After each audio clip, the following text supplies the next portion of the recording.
नमस्कार, आप देख रहे हैं जनखबर। खबर देहरादून से है। उत्तराखंड क्रांति दल ने भारतीय जनता पार्टी के बेटी बचाओ बेटी पढ़ाओ अभियान को एक जुमला करार दिया। यूकेडी नेता शिव प्रसाद सेमवाल ने कहा कि भारतीय जनता पार्टी की सरकार पीड़ित महिलाओं के प्रति कहीं से भी संवेदनशील नहीं है। प्रेस वार्ता में यूपी में एसिड अटैक पीड़िता एक महिला निर्भया मीडिया के सामने पेश करते हुए कहा कि इस महिला को न तो एसिड अटैक होने के बावजूद कानूनी सहायता मिल पाई और न ही मुआवजा, यहाँ तक कि आउटसोर्स से मिली एक नौकरी से भी इस महिला को निकाल दिया गया तथा इसे 7 महीने से वेतन नहीं दिया गया। गौरतलब है कि यौन उत्पीड़न से पीड़ित महिलाओं को आर्थिक सहायता देने के लिए सुप्रीम कोर्ट ने एक फैसले के बाद उत्तराखंड सरकार ने भी उत्तराखंड यौन अपराध पीड़ित प्रतिकार योजना 2020 को प्रदेश में लागू किया हुआ है। लेकिन पीड़ित महिलाओं के लिए तमाम योजना चलाए जाने के दावा करने के बाद एसिड अटैक सर्वाइवर की यह हालत है कि वह दाने दाने को मोहताज है।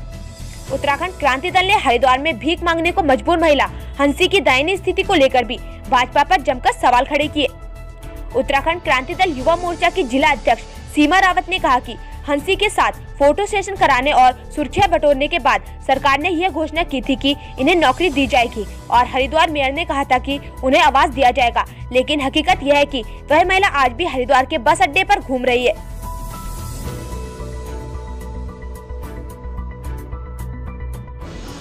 ये जो मामला आया है सामने, क्या मामला है ये, जो कि पहले नौकरी देना फिर नौकरी से हटाना, ये 3 लाख। देखिए, भारतीय जनता पार्टी की सरकार महिलाओं को सम्मान के नाम पे बड़े शर्मनाक वाक़ियात करने लगी है। पिछले दिनों का मामला आपने देखा होगा कि हंसी को नौकरी देने की बात की थी। जैसे ये मामला सुर्खियों में आया तो उन्होंने अपनी नेतागिरी चमकाने के लिए बोल दिया कि सरकारी नौकरी दी जाएगी और इनको आवास दिया जाएगा। लेकिन हकीकत ये है कि आज भी हंसी देवी जी जो है फुटपाथ पे ही है हरिद्वार में। दूसरा मामला यह है कि ये एसिड अटैक पीड़िता लड़की हैं और इनके लिए सरकार ने बोला था कि इनको एक तो 3 लाख रुपए मुआवजा दिया जाएगा, इनको नौकरी दी जाएगी। लेकिन हकीकत में हुआ ये कि इनको सिर्फ फरवरी 2020 में इसी साल ही इनको नौकरी दी गई, लेकिन सिर्फ 2 महीने की तनख्वाह दी गई। उसके बाद से 7 महीने से इनको एक तो कोई वेतन नहीं दिया गया और उल्टा इनको नौकरी से भी निकाल दिया गया। तो उत्तराखंड क्रांति दल की ये मांग है, एक तो इनको वापस नौकरी पर रखा जाए, दूसरा इनकी जो तनख्वाह है 7 महीने की वो दी जाए और एसिड अटैक सर्वाइवल को लेकर के जो मुआवजा है वो दिया जाए। तीसरा जो है, सुप्रीम कोर्ट की गाइडलाइंस के अनुसार केंद्र सरकार ने और यहाँ की त्रिवेंद्र सरकार ने भी एक एक्ट बनाया है। उस एक्ट के अनुसार यह है कि जो भी इस तरीके के यौन उत्पीड़न से संबंधित मामले हैं उनको सरकार उचित आर्थिक सहायता देगी।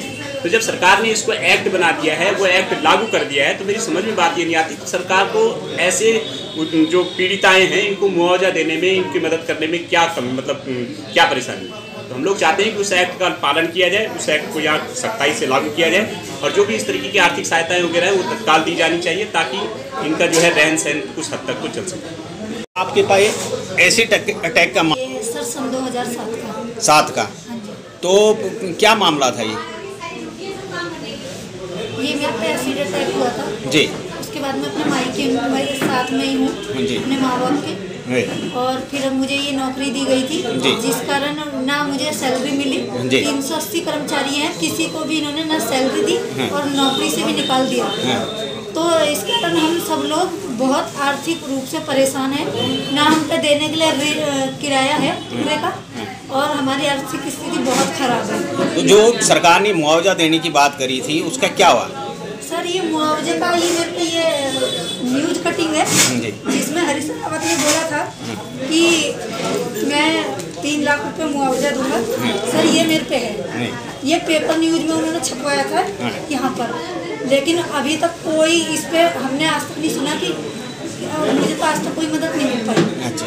और दूसरा, मुझे ये नौकरी मिली थी, ना तो सैलरी मिली और प्लस नौकरी से भी हटा दिया सितंबर में 15 तारीख को।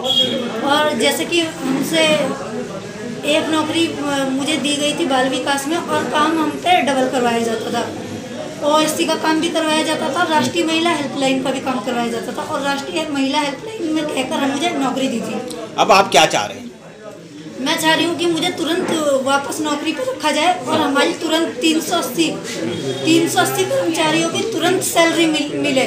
जो लोग किराए पर रह रहे हैं वो अपना ऋण नहीं दे पा रहे हैं और उन्हें बहुत दिक्कतें हो रही हैं। जैसे कि अब आगे त्यौहार आ रहे हैं, हर इंसान के पास तो कुछ नहीं है ना कि वो त्यौहार मना। अच्छा, जो आपको ये ऐसे हाँ, मुझे कोई मदद नहीं मिली है। वो कह रहे हैं कि तुम केस कर चुके हो, बस मुझे ऐसे कह के मैं अपने घर आ गई हूँ। और मैं जैसे कि केस के लिए 1-2 बार जैसे गई भी थी तो मुझे डरा दिया था कि अगर तुम यहाँ केस पे आओगे तो तुम्हें गोली मार देंगे, तो मैंने केस छोड़ दिया था। बाकी बस अब मुझे ये जो मुझे नौकरी दी थी ये तुरंत मिले, तुरंत हमारी 380 कर्मचारी है उनकी तुरंत नियुक्ति होए और हमें सैलरी मिले।